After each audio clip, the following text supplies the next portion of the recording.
The views expressed during this program does not necessarily represent those of really any sane person with a brain.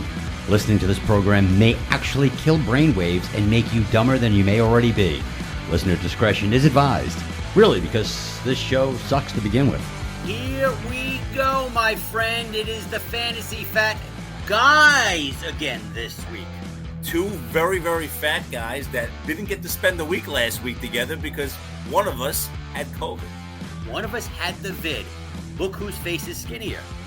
I mean, when you don't eat for a while, you get that. When the other one gets oral surgery and gets his ass kicked by a bunch of different screwdrivers in his mouth, his face looks bloated. Dude, you know what that's like to have somebody like chiseling crap in your mouth? I was like, you know, it's funny. My mom can't handle anesthesia, right? She doesn't wake up from it very well. So if she had to do knee replacement, basically she's hearing the hammering, the chiseling, the whole thing on her leg, and she's sitting awake through it. What? I'm just like, I couldn't even imagine it. I mean, it's just hysterical to me that she's able to do that. But did she? And she rather that than go through anesthesia. So they numb the pain, but she could hear everything: the saws, the hammers, the chisels, the screwdrivers, everything, man. That's my knee, not a new condominium. And yet, you know what? She's a 75-year-old woman, much tougher than her son. But that says nothing. That says absolutely nothing for her. That says nothing. So we are the Fantasy Fat Guys. I am Powers. I am Porterhouse. And, and I have an ampersand right over there. And an ampersand, yeah. So you had the vid. Aaron Rodgers. We're in the V for the vid here, right here. Nice. Not for Villanova, but for vid. All right, but it went through the whole house, but everybody's okay, right? Getting better. My wife has it the worst, but we're getting better. Good. Should be okay in the next couple of days, hopefully. Good. So we are back. Of course, you can get us wherever a horrible podcast can be found. We are available on Apple, Google, Spotify, and also you can find us over on, what do they call it? YouTube. Yeah, absolutely. And we're also doing the show now on something called StreamYard. So if we get the information, we're going to try to put the information out on a weekly basis of when we're going to record. So you can come on and ask us questions live and try to stump the two guys that really are mediocre at fantasy sports. If that, I mean, mediocre is probably. Well, our league is very interesting. If you look at it, we have 5 people tied at 6-3, 2 guys tied at 5-4. And then 2 guys tied at 4-5. So basically, we have 9 people within 2 games of the lead. Right. It's really that close. I mean, I'm in the middle of a 2-game slide. I lost to my son 2 weeks ago, and you beat me this week. It was a pathetic victory. Yeah, I mean, Patrick Mahomes once again put up the whopping 12, which outscored your quarterback Burrow by 3. Which I was so excited that I traded for a new quarterback who sucked just as much as the other one. It was hysterical. So I beat you by a good whopping 6 points. Yep. I'm in a tie for first. You're in a tie for sixth. Right. We're one game apart. So it's anything can happen. The season goes an extra week this year, obviously, because of the add to the NFL. And right now, as of Monday, we are halfway through the NFL season. Which is really crazy to think that we're halfway through already. But, the Giants won last week. Very exciting as a Giant fan, obviously.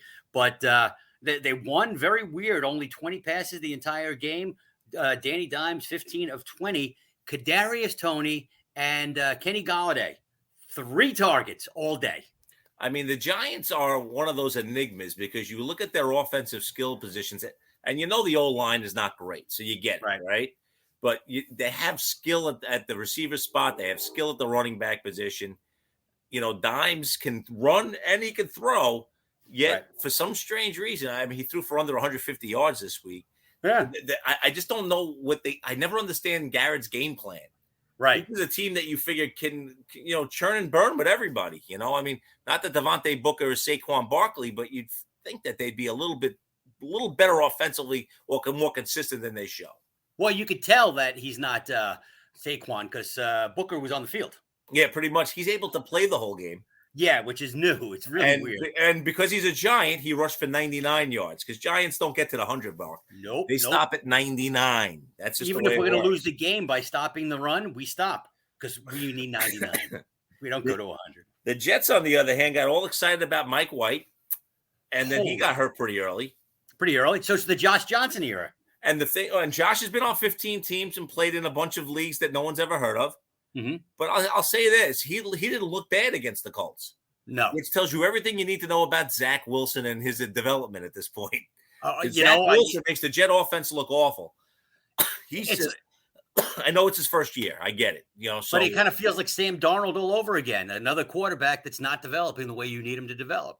Exactly. I mean, you're blaming LaFleur and saying, "Oh, he doesn't know what he's doing." But Mike White has career game, and then he's in the Hall of Fame. I mean, his stuff is in the Hall of Fame. A Jet in the Hall of Fame besides Joe Namath, simply for being an above average quarterback that predicted a victory. I mean, that's where we're at. Klecko should be there, but I'll stop at that point. Isn't Dirty Sanchez's helmet in the Hall of Fame too for when his head went up the player's ass? It could very well be. The fact that he's an announcer, and they actually made fun of him on one of the broadcasts. It was kind of funny. Really? Greg Olson kind of picked on him about the butt thing. He did kind of pick on the butt fumble. It was pretty good, actually. Yeah, really. It was not bad, actually. It was not bad. I mean, go ahead. I'm sorry. Go ahead. Well, since we're on the subject of broadcasters and stuff, before we get into some fantasy football, what's your take on the Aaron Rodgers situation? Because you weren't here last week, but I was discussing it last week. It had nothing to do with whether you believe in being vaccinated or not being vaccinated.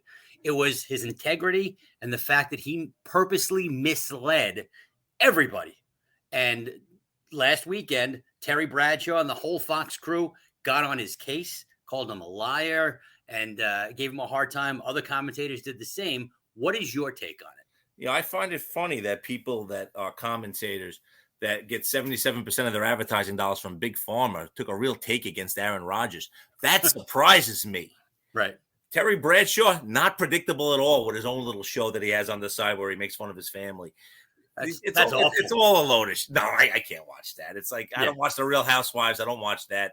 It's bad enough I'm one of the two people that watches this show. But, I know. But I don't have much belief in the integrity of any of the guys that are announcing. I really don't. Right. I'm not saying that he should or shouldn't. I don't really care if he does or doesn't about the It should be a private issue to me. I don't know. I think everybody's status should be their own situation. The fact is that that we're in a scenario where people say that natural immunity not as good as a manufactured vaccine. Okay, that's the first time in history.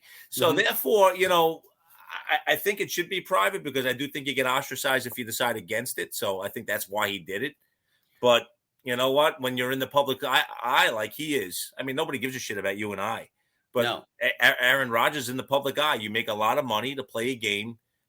And because of that, you're going to get scrutinized when you do something like he did. He did do something deceitful. You get scrutinized for it. I don't buy into the announcers doing it because, screw them. They're all a bunch of phonies that are just getting paid by Big Pharma anyway. Right. But I do think that when you're in the public eye, this is what you deal with. I got to tell you, Carson Wentz is the perfect example. He's not vaccinated. He says it's a religious reason why he doesn't want to get vaccinated. I understand that. But he follows all the protocols. He wears his mask. That's the rule. That's the rule. And he Rodgers doesn't do any of that stuff. He follows. Aaron's above the law. His best friend was Ryan Braun. You know how clean he was. Right? Didn't they open that business together in Milwaukee? Something like that. Some sort of nightclub, him and Ryan Braun. Two of the ethical guys. Most ethical. Absolutely. Ryan Braun, once he stopped doing the PEDs, became a less than average outfielder. But for a couple of years, how that happens. Yeah. Imagine how that happens. I don't know how that happened. But yeah, listen, when you get paid to be in the public eye, you're going to get scrutinized. Do I think Terry Bradshaw or Kareem Abdul-Jabbar or any of these guys, I could care less. They're probably all getting paid off by Pharma, so I don't really trust them. But that's just my take. You have to trust Kareem Abdul-Jabbar because, he's an airline pilot. Oh, absolutely. And, if you've ran up 48 minutes with Bob Lanier up and down the court for 48 minutes, it'll be enough to kill you. Yeah, no doubt about it. That and, by the way, have you ever seen a grown man naked? You ever been to a Turkish prison? One of the best movies ever. It really is. I have two daughters, so therefore I really don't watch it with the girls because it's uncomfortable for me. But I would. It's not like a big deal. But Stewardess, I speak jive. A lot of great stuff in that movie that would not be able to be done today. Oh, I like my coffee black, like my men. She's starting to shake. She's starting to shimmy.